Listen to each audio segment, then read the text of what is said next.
no es un hombre de muchas palabras. De hecho, algunos dicen que lleva años sin alzar la voz. Pero sus manos hablan por él. Son ásperas, marcadas por el tiempo y la madera, pero también sabias.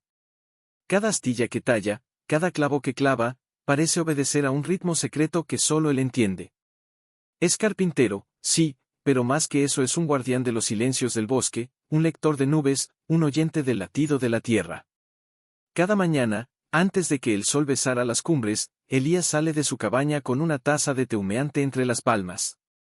Se sienta en el porche, envuelto en una manta gruesa tejida por su abuela, y observa.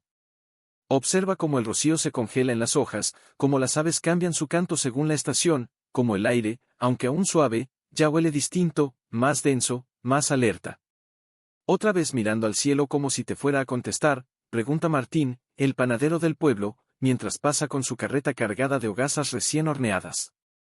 Su risa es fuerte, amable, pero con un dejo de burla. Elías no responde de inmediato. Solo asiente, los ojos fijos en el horizonte nublado. Este invierno va a ser distinto, dice al fin, con voz baja pero firme, como si estuviera compartiendo un secreto con la montaña misma. Martín se detiene, se cruza de brazos y frunce el ceño. ¡Ay, Elías! Otro año diciendo lo mismo. Mira, hace 3 inviernos que ni siquiera necesitamos raquetas para caminar. Hasta los lobos bajaron al valle buscando calor. Y ahora vas a decir que viene una nevada digna de leyenda. Elías gira lentamente la cabeza. Sus ojos, oscuros como la turba húmeda, no traicionan emoción, pero hay algo en ellos, una certeza antigua, casi dolorosa. No digo que venga una nevada digna de leyenda, responde. Digo que viene una que no perdonará a los desprevenidos. Martín suelta una carcajada, sacude la cabeza y sigue su camino, dejando tras de sí el aroma del pan y una nube de incredulidad. Pero Elías no se mueve. Sigue allí, quieto, sintiendo como el viento acaricia su rostro con una advertencia disfrazada de brisa. En su pecho, un peso crece. No es miedo, es responsabilidad. Porque sabe, con una claridad que no puede explicar con números ni pronósticos, que algo grande se avecina. Y si nadie más lo ve, entonces será él quien actúe. Esa noche, mientras la luna platea los tejados de pizarra del pueblo, Elías enciende una vela en su taller. Sobre la mesa, dibuja líneas en un pedazo de madera gastada. No son planos técnicos, no hay reglas ni ángulos perfectos. Son trazos guiados por la memoria de su abuelo, por los ciclos que ha visto repetirse desde niño, por el eco de historias contadas junto al fuego. Afueras, el mundo duerme tranquilo, confiado en que el frío será leve, como siempre. Pero dentro de esa cabaña solitaria, un corazón late con urgencia. Porque Elías no construye solo para sobrevivir. Construye para proteger. Aunque nadie crea en él. Aunque lo llamen loco. Aunque tenga que hacerlo solo. Y mientras clava el primer tablón de lo que será su segundo techo, siente que no está solo. Siente la presencia de su abuelo, de los antiguos, de todos los que ese jóvenes celebraban menos frío, menos trabajo, menos miedo. Hasta los cuervos duermen más tarde. Decía Rosa, la tejedora, mientras enrollaba lana junto a la plaza central, bajo el sol pálido de enero. Y era cierto. El invierno se había suavizado, domesticado. Los niños ya no construían trincheras de nieve ni patinaban sobre el estanque helado. Las provisiones que antes se acumulaban con meses de anticipación ahora se compraban a cuentagotas. Hasta el viejo pozo comunal, que solía congelarse hasta el fondo, seguía goteando agua tibia hasta febrero. Pero Elías no celebraba. Cada mañana, mientras los demás desayunaban tranquilos, él recorría los límites del bosque, palpando la corteza de los abetos, observando el grosor del musgo en las piedras, escuchando el silencio entre los árboles. Y ese silencio lo inquietaba. Una tarde, mientras reparaba una puerta en la casa de la viuda Mirella, ella le ofreció una taza de manzanilla humeante. ¿Por qué siempre andas tan preocupado, Elías?, preguntó, sentándose en el escalón junto a él. Mira cómo brilla el sol. Ni siquiera hace falta guantes hoy. Él bajó la vista, frotando con el pulgar una astilla en la madera. El sol engaña, murmuró. El frío no viene del aire, viene de más abajo. Del alma de la tierra. Mireya soltó una risita suave, maternal. Ay, hijo, otra vez con esas ideas raras tu abuelo decía lo mismo, y mira que pasaron 50 años y nunca volvió esa gran tormenta que tanto temía. Elías levantó los ojos, y en ellos no había rebeldía, sino una tristeza antigua.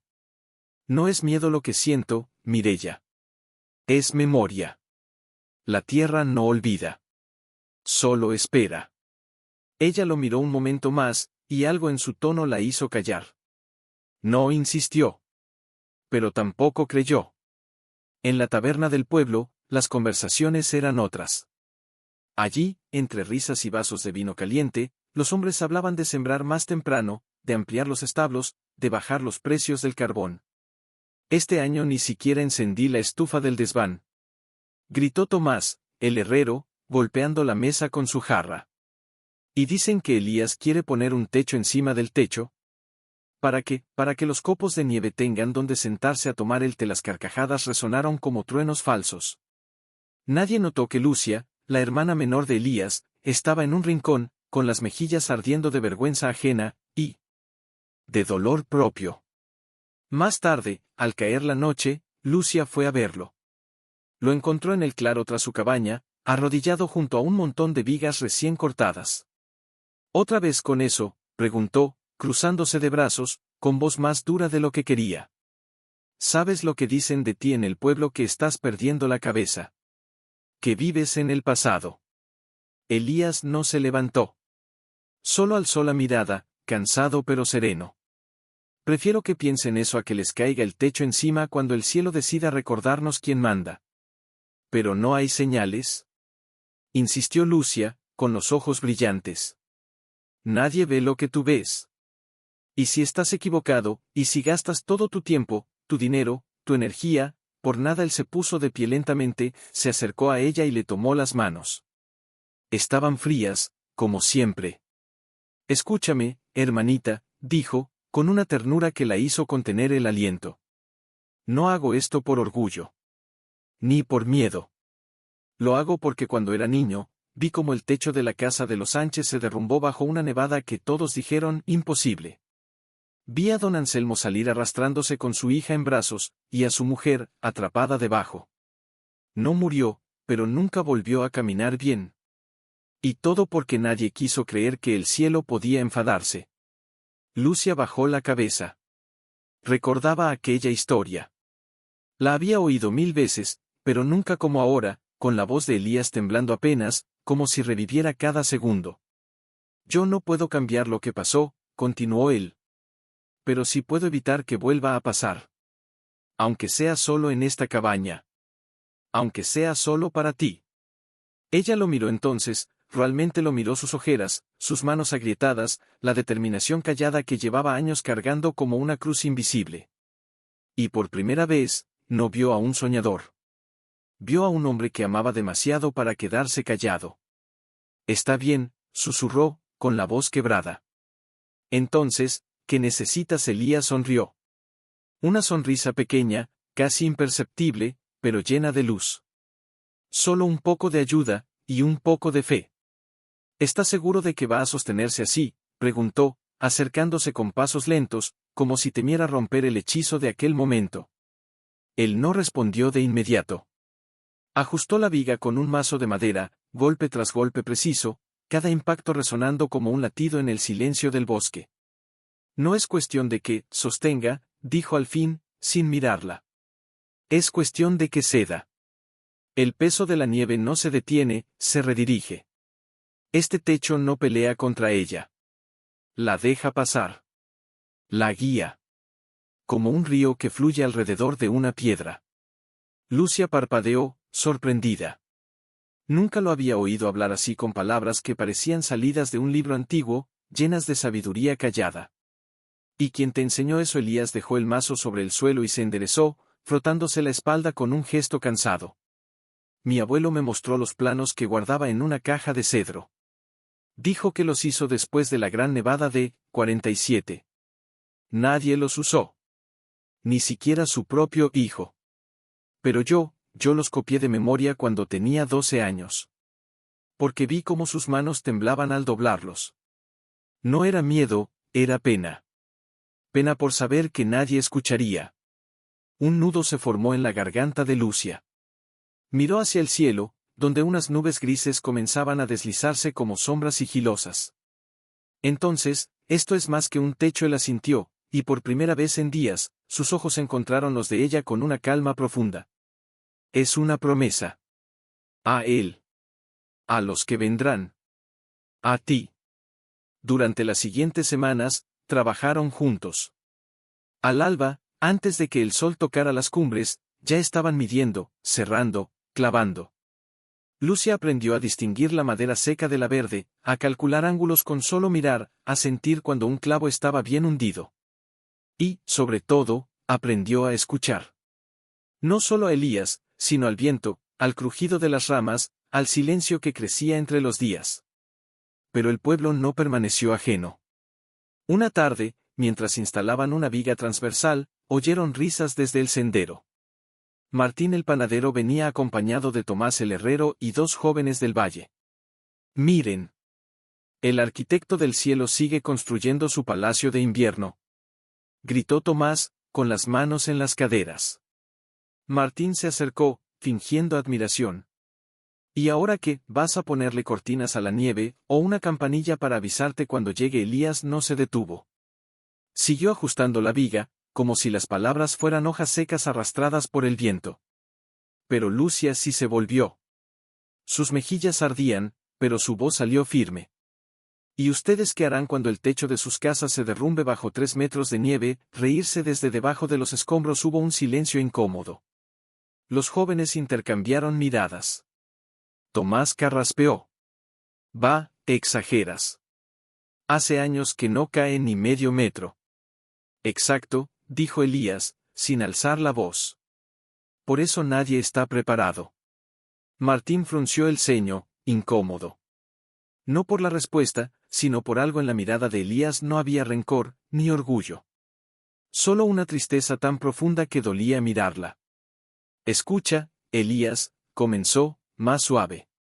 No es que no creamos en ti. Es que, y si estás equivocado, y si gastas todo esto, por nada. Elías dejó el martillo.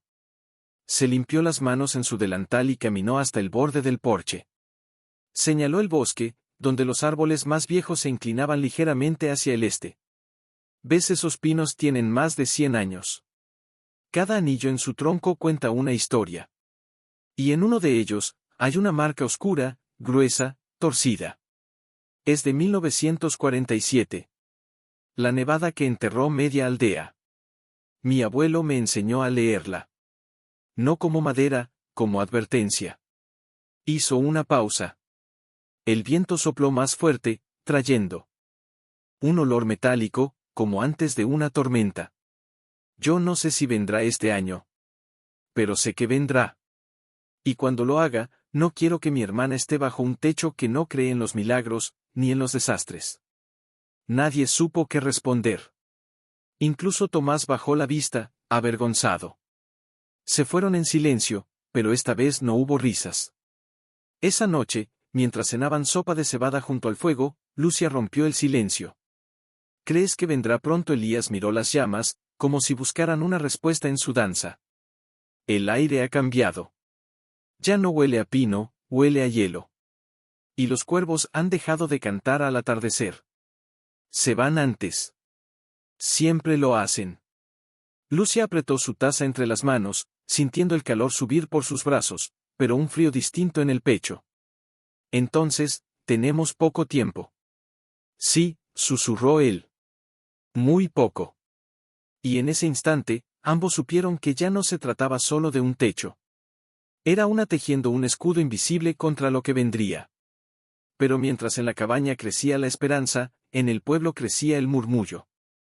Dicen que Elías ha perdido el juicio del todo, comentó Rosa la tejedora una tarde en la plaza, mientras enrollaba lana junto a otras mujeres. Ahora hasta su hermana lo ayuda. Pobrecilla. ¿En qué estará pensando? Yo le dije a mi hijo que no se acerque a esa cabaña, añadió la señora Gómez, abrazando su cesta de pan. Dicen que Elías habla solo con los árboles. Que cree que el viento le da órdenes. Las risas brotaron, incómodas al principio, luego más fuertes, como si burlarse fuera la única forma de ahuyentar el miedo a estar equivocados. Pero las palabras viajan rápido en pueblos pequeños. Y llegaron a oídos de Lucia una mañana, mientras bajaba al pozo por agua. «Mira quién viene», dijo uno de los jóvenes del valle, fingiendo admiración. «La princesa del techo doble.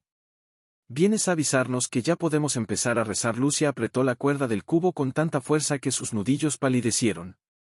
No respondió. Solo llenó el cántaro, lo levantó con esfuerzo y caminó de regreso, sintiendo las miradas clavadas en su espalda como agujas heladas. Cuando llegó a la cabaña, Elías estaba en lo alto del andamio, ajustando la última fila de tablas inclinadas. Bajó al ver su rostro. ¿Qué pasó? Ella dejó el cántaro en el suelo y se sentó en el escalón, con los ojos fijos en sus manos temblorosas. «Me llaman, la loca del techo doble», susurró, con la voz quebrada. «Hasta los niños me señalan cuando paso. Ayer, la hija de Martín me preguntó si mi hermano piensa que va a nevar hasta el cielo». Elías se arrodilló frente a ella, cubriendo sus manos con las suyas, ásperas y calientes. «No tienes que soportar esto por mí. Pero es que no es solo por ti», explotó ella, con lágrimas asomando. «Es por todos. No lo entienden, si tienen razón y no nieva, bien. Pero, ¿y si nieva, y si sus casas se caen y sus hijos están atrapados, entonces sí me mirarán? Entonces sí querrán venir aquí». Elías guardó silencio un largo momento. Luego, con una ternura infinita, le apartó un mechón de pelo del rostro. «Lo sé. Por eso sigo. Porque alguien tiene que estar listo, aunque el mundo ría». Esa noche, mientras la luna iluminaba los contornos del nuevo techo, Lucia no pudo dormir. Se levantó y salió al porche. El frío le mordió la piel, pero no le importó. Miró hacia el pueblo, donde las luces parpadeaban tranquilas, ajenas. Allí estaban sus vecinos, sus amigos de la infancia, la gente con la que había compartido fiestas, duelos, cosechas. Y ahora, entre ellos y ella, había una grieta invisible, hecha de dudas y desconfianza. Al día siguiente, en la iglesia, durante la misa dominical, el cura habló de la fe. De confiar en Dios, de no temer al futuro. Pero cuando terminó, mientras la gente se dispersaba, Lucia oyó a Martín decir en voz baja: «Fe es buena, pero fe en techos fantasmas es necedad». Ella se detuvo en seco. Quiso girar, replicar, gritar que no era fe, era observación, memoria, amor. Pero en lugar de eso, apretó los labios y siguió caminando, con la cabeza alta, aunque el corazón le pesara como piedra. Esa misma tarde, mientras ayudaba a Elías a impermeabilizar las juntas con brea caliente, él notó su silencio. «¿Te arrepientes?» Ella lo miró, sorprendida. «De ayudarte nunca. Pero, me duele que piensen que soy tonta. Que creí en un cuento». Elías dejó el pincel y se limpió las manos en un trapo. «No es un cuento, Lucia. Es experiencia. Y la experiencia no se ve, se siente. Como el dolor de una vieja herida antes de que llueva. Como el vacío en el estómago cuando sabes que algo malo viene». Ella suspiró, mirando el cielo, ahora teñido de naranja y gris. A veces desearía no sentirlo. Ser como ellos. Tranquila. Segura de que todo estará bien. «Pero entonces», dijo él, con una sonrisa triste, «no serías tú». Y en ese instante, algo cambió dentro de Lucia. Ya no se trataba de probarles nada a los demás. Se trataba de honrar lo que sentía. Lo que sabía, aunque no pudiera explicarlo. Sin embargo, el pueblo no cedía. Al contrario. Cuanto más avanzaba la obra del segundo techo, más crecía la distancia. Invitaciones a bodas y celebraciones dejaron de llegar. Vecinos que antes saludaban con cariño ahora desviaban la mirada. Incluso la viuda Mireya, que tanto había querido a Elías, comenzó a cerrar las cortinas cuando lo veía pasar. Una tarde, mientras recogía hierbas medicinales en el bosque, Lucia se encontró con Elena, su amiga de la infancia. «Lucia», dijo Elena, titubeante. «¿En serio crees que va a nevar tanto, no lo creo, respondió ella, con calma. Lo siento. ¿Cómo sientes el calor de un abrazo antes de que te toquen? Elena bajó la vista, jugueteando con una ramita. Mi marido dice que si empiezan a reforzar las casas ahora, perderemos semanas de trabajo en el campo. Y si al final no nieva, será un desperdicio. Y si nieva, murmuró Lucia, ¿qué precio tiene una vida? Hubo un silencio largo, denso, como el que precede a una tormenta. Ojalá tengas razón, dijo Elena al fin, con los ojos brillantes. Porque si no, no quiero imaginar lo que dirán de ti, de nosotros, después. Se abrazaron, brevemente, con la urgencia de quienes saben que el tiempo se acaba. Esa noche, el viento cambió. Ya no soplaba desde el sur, cálido y familiar, sino desde el norte, seco, cortante, cargado de un olor metálico que hizo estremecer hasta a los perros del pueblo. En la cabaña, Elías se detuvo en medio de su trabajo. Cerró los ojos. Inhaló profundamente. Ya viene, dijo, tan bajo que apenas fue un susurro. Lucia, que tejía junto al fuego, levantó la cabeza. No preguntó. No necesitaba hacerlo. Lo sintió también. Un escalofrío le recorrió la espalda, no de miedo, sino de certeza. Fuera, las primeras nubes negras comenzaban a devorar las estrellas. Y en el pueblo, nadie encendió velas extra. Nadie revisó sus techos. Nadie preparó mantas adicionales. Todos dormían en paz. En la cabaña, Elías ya estaba despierto. No había dormido. Se sentaba junto a la ventana, observando cómo los primeros copos, grandes, lentos, pesados, comenzaban a caer sin prisa, como si el cielo estuviera midiendo su fuerza antes del golpe final. Lucia entró en la habitación, envuelta en dos mantas, con los ojos hinchados por el insomnio. ¿Cuánto va a durar?, preguntó, su voz apenas un hilo. Él no se volvió. Solo señaló el bosque. Mira los árboles. No se mueven. El viento ha callado, porque está reuniendo aliento. Esto no es el comienzo, Lucia. Es la calma antes de que el mundo se entierre. Ella se acercó, apoyando una mano en su hombro. Sentía el temblor bajo su camisa, no de frío, sino de tensión. ¿Y si no aguanta?, susurró, mirando hacia el techo doble que habían construido con tanto esfuerzo. ¿Y si todo esto no es suficiente? Elías giró entonces, y en sus ojos no había miedo, sino una determinación forjada en años de soledad y escucha. No construí este techo para ganar una batalla contra la nieve. Lo construí para darle una oportunidad a la vida. A ti. A quien venga. Si no aguanta, al menos sabré que lo intenté con todo lo que tenía. Sus palabras la atravesaron como una brisa cálida en medio del invierno. Lucia sintió, tragando el nudo en su garganta. Pero el verdadero conflicto no venía del cielo. Venía de dentro. Porque mientras afuera la nevada se intensificaba, dentro del corazón de Elías crecía una lucha silenciosa, la de un hombre que había dado todo por proteger a los demás, y que ahora veía como su propia humanidad se tambaleaba bajo el peso de la indiferencia. Ayer, cuando fui al pozo, dijo Lucia, rompiendo el silencio, vi a Martín tratando de reforzar su tejado con tablas viejas. Temblaba. No de frío, de miedo. Elías cerró los ojos un instante. No quiero que tengan miedo. Quiero que tengan respeto. Hay diferencia. Pero ya es tarde para eso, murmuró ella. Ahora solo quieren sobrevivir. Y sobrevivirán, dijo él, con una certeza que sorprendió incluso a sí mismo. Porque esta cabaña estará en pie. Y si tienen que venir, vendrán. No lo dijo con orgullo. Lo dijo con dolor. Porque sabía que su victoria sería la prueba más dura de su compasión, abrir las puertas a quienes lo llamaron loco, a quienes hicieron sufrir a su hermana, a quienes rieron de su abuelo en vida. ¿Podrás hacerlo?, preguntó Lucia, leyéndole el alma. Abrirles la puerta. Después de todo él se levantó, caminó hasta la chimenea y removió las brasas con un hierro largo. Las llamas brotaron, danzando con furia suave. Mi abuelo me enseñó algo más que planos, dijo, sin mirarla. Me enseñó que el perdón no es para los que merecen. Es para los que necesitan. Y hoy, todos van a necesitar. fuera, el mundo se volvía blanco. La nieve ya no caía, se arrojaba, densa, implacable, cubriendo senderos, cercas, techos. En el pueblo, las primeras voces de pánico comenzaron a elevarse. Un crujido siniestro resonó desde la plaza, el tejado de la panadería cedió bajo el peso, derrumbándose con un estruendo que hizo temblar hasta los cimientos de la iglesia. Lucia corrió a la ventana. Elías. Mira. Él se acercó. Vio cómo las luces del pueblo parpadeaban, unas tras otras, apagándose como estrellas consumidas.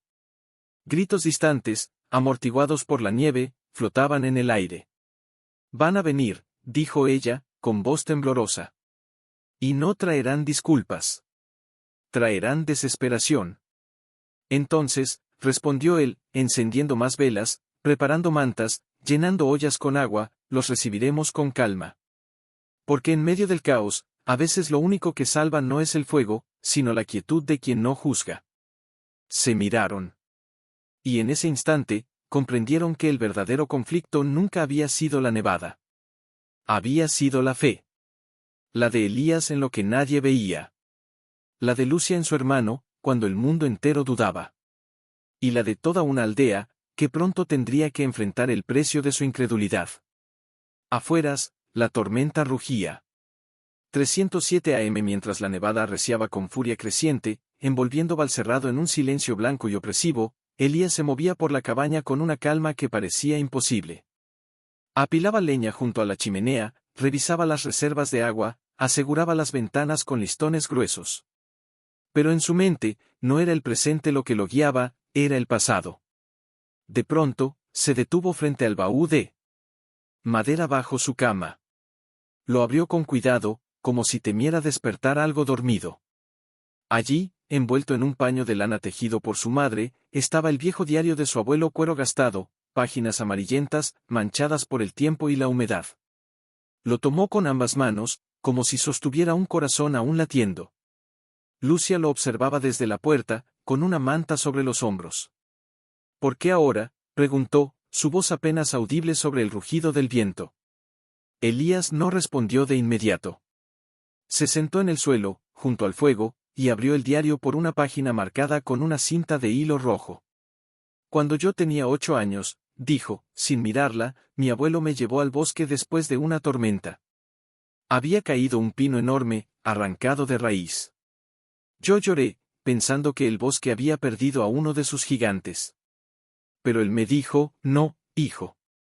El árbol no murió. Solo se inclinó para dejar pasar al cielo.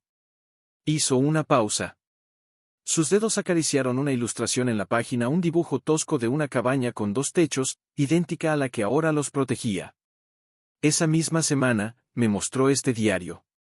Me contó que en el invierno del 47, cuando él era joven, nadie creyó que la nevada sería tan fuerte.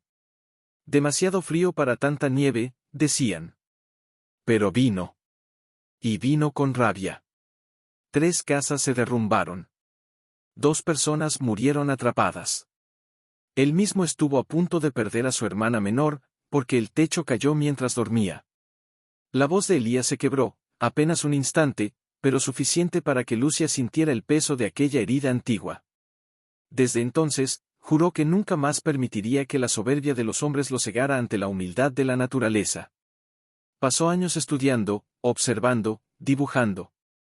Hizo este diseño, y se lo mostró al consejo del pueblo. Le rieron en la cara. Le dijeron que era paranoia de viejo.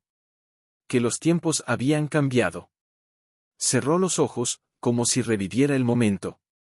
Él murió sin que nadie usara sus planos.